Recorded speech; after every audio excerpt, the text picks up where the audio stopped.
रही। उसके हाथों की चोटें भी जैसे थक चुकी थीं। हे भगवान, और कितनी परीक्षाएं लोगे।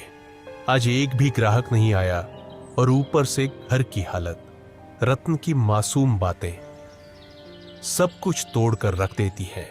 तभी गांव का मुखिया दुकान पर आ पहुंचा। उसके चेहरे पर एक औपचारिक मुस्कान थी। हाँ रघुवीर, क्या हुआ? आज तुम्हारे हाथों में पहले जैसा जोर नहीं दिख रहा। क्या बात है? मन कुछ बोझिल लग रहा है, क्यों? हाँ मुखिया जी, अब आप तो सब जानते हैं, फिर भी पूछते हैं। मेरा परिवार बहुत बड़ी आर्थिक तंगी में है। मेहनत तो बहुत करता हूं, लेकिन हाथों में किस्मत नहीं है। मुखिया चुप रहा, लेकिन तभी बगल से बाली आ गया। गांव का वो आदमी जिसे दूसरों के दुख में भी मजा आता था। मुखिया जी, मैं तो कहता हूं कि इस रघुवीर को गांव से निकाल देना चाहिए। उसकी मनहूस छाया धीरे धीरे पूरे गांव में फैल रही है। कहते हैं कुछ लोग ऐसे होते हैं जिन पर काल की छाया होती है और जो पूरे गांव को बर्बाद कर सकते हैं। मुखिया पहले चौंका, फिर हंसने लगा। बाली भी हंसने लगा। अरे बाली, तू भी ना चल, छोड़ इसे, चल यहां से। दोनों रघुवीर की हालत पर हंसे और चले गए। रघुवीर वहीं बैठा रहा, आंखें आसमान की ओर उठाए। हे भगवान, क्या मैंने अपनी तकदीर खुद लिखी थी? क्या मैंने किसी का बुरा किया है? कभी चोरी, कभी बेईमानी। मैंने कुछ बुरा नहीं किया, फिर मेरे ऊपर यह दुख क्यों आया है? क्यों? मेरे सपनों के दिए बुझ गए, मेरी उम्मीदों के चिराग बुझ गए। धुंध में खो गया हूं, कहीं से रास्ता नजर नहीं आता। यह तन्हाई कब खत्म होगी? उसकी हथेली से हथौड़ा नीचे गिर गया। उसका हौसला उस दिन भट्टी से पहले ही बुझ गया था। मैं आज भी खाली हाथ जाऊंगा। राधा उम्मीद लगाए बैठी होगी। मेरा तो घर जाने का भी मन नहीं कर रहा। मैं क्या करूं? मेरा बेटा भूखा होगा। शाम को रघुवीर थका हारा अपने घर पहुंचा। उसका चेहरा उदास था। जैसे ही उसने घर में कदम रखा, राधा ने उसे देख लिया। अरे क्या हुआ रघु, आज तुम्हारा चेहरा इतना उदास क्यों है? अरे कुछ तो कहो। रघुवीर की आंखें भर आईं। उसने धीरे से राधा की ओर देखा। अब तो सारे गांव वाले भी मेरी बुरी किस्मत का मजाक उड़ाने लगे हैं राधा। और क्या कहूं, आज तो दुकान पर एक भी ग्राहक नहीं आया। हाँ, और ऊपर से मुखिया और बाली, वो दोनों मेरी किस्मत पर हंसते हुए चले गए। मैं तुम्हारे लिए खाने के लिए भी कुछ नहीं ला सका। राधा चुप हो गई। उसकी आंखें भर आईं। सुबह जब तुम दुकान जा रहे थे, तब मैं भी तुम्हें बोल रही थी, इसमें गलती मेरी भी है। मैं भी कभी तुम्हारे दुख को पूरी तरह समझ नहीं पाई। फिक्र मत करो, भगवान सब ठीक करेगा। रघुवीर कुछ नहीं बोला। वह चुपचाप चारपाई पर लेट गया। उसके हाथ कांप रहे थे, लेकिन आवाज नहीं निकली। अगले दिन सुबह होते ही राधा ने रघु से कहा, रघु, खाने के लिए कोई चीज उधार ही ले आओ। हमारे गांव की दुकान हो सकता है तुम्हें कुछ सामान उधार दे दे। नहीं राधा, मैं कल भी गया था उसके पास। वह पहले अपना पिछला उधार मांग रहा है। अब मुझे उसकी दुकान पर जाते हुए शर्म आती है। मुझे नहीं लगता कि हमारे हालात कभी भी ठीक हो सकेंगे। ऐसा ही चलता रहा तो हमें यह गांव छोड़कर जाना पड़ेगा। गांव में 2-3 लोगों से पहले ही मैं उधार ले चुका हूं। अब मेरे अंदर इतनी हिम्मत नहीं कि किसी और से उधार मांग लूं। सबको पता है कि मैं उधार लेकर वापस नहीं करता। वापस करूं भी तो कहां से? हमारे पास इतने पैसे होते ही नहीं, जो आते हैं वो लग जाते हैं। हाँ रघु, यह तो है। भगवान पता नहीं किस बात की सजा दे रहा है हमें, लेकिन हमें उम्मीद रखनी चाहिए।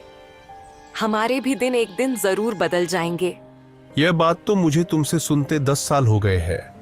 आज तक ऐसा दिन नहीं आया। वह चुपचाप घर से निकल पड़ा और सीधा जंगल की ओर चल दिया। उसका दिल बहुत भारी था, आंखों में उदासी थी और कदम जैसे बेजान थे। दिमाग में बार बार एक ही ख्याल आ रहा था, क्या जिंदगी का यही अंत है? क्या मैं अपनी तकलीफों से हमेशा के लिए मुक्त हो जाऊं? रघुवीर आत्महत्या के विचारों में डूबा हुआ गांव की सीमा तक पहुंच चुका था। तभी सामने से मुखिया आता हुआ दिखाई दिया। अरे रघुवीर, आज दुकान नहीं खोली क्या? तुम तो सीधे जंगल की ओर निकल पड़े हो। क्या बात है? अब लोहार से लकड़हारा बनने का इरादा है क्या? रघु चुप रहा। वह पहले से ही उदास था। उसके पास मुखिया को जवाब देने के लिए कोई भी शब्द नहीं थे। चलो अच्छा है, लकड़हारे भी बुरे नहीं होते। कम से कम जंगल में कोई तुम्हारी किस्मत का मजाक तो नहीं उड़ाएगा ना। मुखिया हंसता रहा और चला गया। रघुवीर बिना कुछ बोले जंगल की गहराई की ओर बढ़ गया। रघुवीर अब थक चुका था। उसके पैर जवाब दे चुके थे। वह एक घने वृक्ष की छाया में बैठ गया और आसमान की ओर देखने लगा। मैं मर्द हूं ना, इसीलिए किसी के सामने रो नहीं सकता। अगर राधा और रतन मुझे रोते हुए देख लेते तो उनका मनोबल टूट जाता। इसीलिए मुझे जंगल आना पड़ा। भगवान, तू मेरी कितनी परीक्षा लेगा? रघु उदास होकर आसमान की तरफ देखते हुए बातें कर रहा था कि अचानक उसके कानों में किसी के चीखने की आवाज आई। कोई है तो मेरी मदद करो। वह उठा और इधर उधर देखने लगा। अचानक उसकी नजर एक साधु पर पड़ी जो जमीन पर गिरे हुए थे। रघुवीर तुरंत उनके पास गया। साधु महाराज, आपको क्या हुआ? आप ऐसे क्यों पड़े हैं? बेटा, मैं राज की ओर जा रहा था कि रास्ते में मेरे पैर में जोर की मोच आ गई। मैं गिर पड़ा और तभी से इस सुनसान जंगल में पड़ा हूं। ये जंगल इतना वीरान है कि यहाँ कोई आता ही नहीं। कई दिन हो गए, कोई इंसान नहीं दिखा। मुझे बहुत प्यास लगी है। मेरा गला सूख रहा है। अगर जल्दी पानी नहीं मिला तो शायद मैं बच न सकूं। रघुवीर घबरा गया और तुरंत इधर उधर देखने लगा। शायद कहीं से पानी या कोई मदद मिल जाए। परंतु यहां तो दूर दूर तक कोई तालाब दिखाई नहीं दे रहा है महाराज। बताइए साधु महाराज, अगर आपको पता हो कि पानी कहाँ मिल सकता है तो मैं अभी ले आता हूँ। यहाँ से लगभग 2 मील दूर एक तालाब है। तुम मेरे लिए वहां से पानी ले आओ बेटा। इतना कहकर साधु ने अपना कमंडल रघुवीर के हवाले कर दिया। थका हुआ रघुवीर बिना देर किए उस दिशा में चल पड़ा जहां उसे अपनी आखिरी उम्मीद नजर आ रही थी। जंगल की खामोशी के बीच वह अपनी थकी हुई टांगों के बावजूद तालाब तक पहुंच गया। जब उसने कमंडल पानी में डाला, अचानक तालाब से धुआं उठने लगा। धुआं धीरे धीरे एक भयानक औरत की शक्ल लेने लगा। यह दृश्य देखकर रघुवीर के दिल में डर और हैरानी की लहर दौड़ गई। तेरी हिम्मत कैसे हुई उस तालाब का पानी लेने की? क्या तुझे नहीं पता कि उस तालाब से कोई जल नहीं ले सकता? देखो, मुझे सच में नहीं पता था कि ये तालाब तुम्हारा है। मुझे माफ करो, मैंने ऐसा कोई अपमान नहीं किया। मैं एक डायन हूँ। अगर तुझे ये जल चाहिए तो मेरी एक पहेली का उत्तर देना होगा। अगर उत्तर गलत दिया तो इसी तालाब में डुबोकर मैं तुझे मार दूंगी। लेकिन हाँ, एक और रास्ता है जिससे तू बच सकता है। तू बिना जल लिए यहाँ से चला जा। न पहेली न मौत। रघुवीर गहरी सोच में डूब गया। एक ओर साधु की प्यास और दूसरी ओर मृत्यु का भय। मैं यहां से जल लिए बिना बिल्कुल नहीं जाऊंगा। मैंने किसी से जल लाने का वचन दिया है और मैं अपना वचन नहीं तोड़ूंगा। तो मेरी ये पहेली सुन।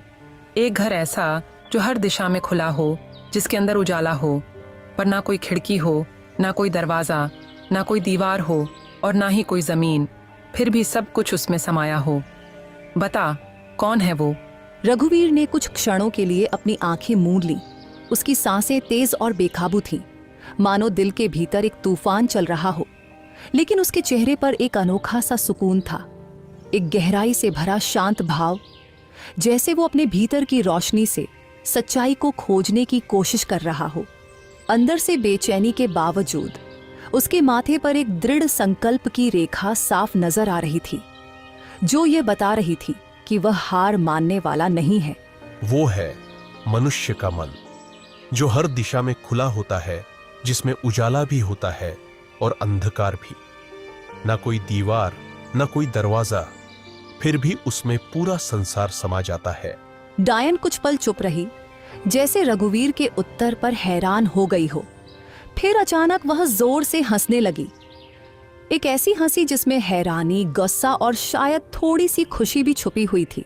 तू पहला योगी है जिसने मेरी पहेली का सही उत्तर दिया है। जा, जितना जल चाहिए ले जा। आज तुझसे मिलकर मुझे प्रसन्नता हुई। रघुवीर ने अपने कमंडल को ठंडे और साफ जल से भर लिया। उसकी आंखों में एक चमक थी, सफलता और संतोष की। फिर वह तेजी से लौट पड़ा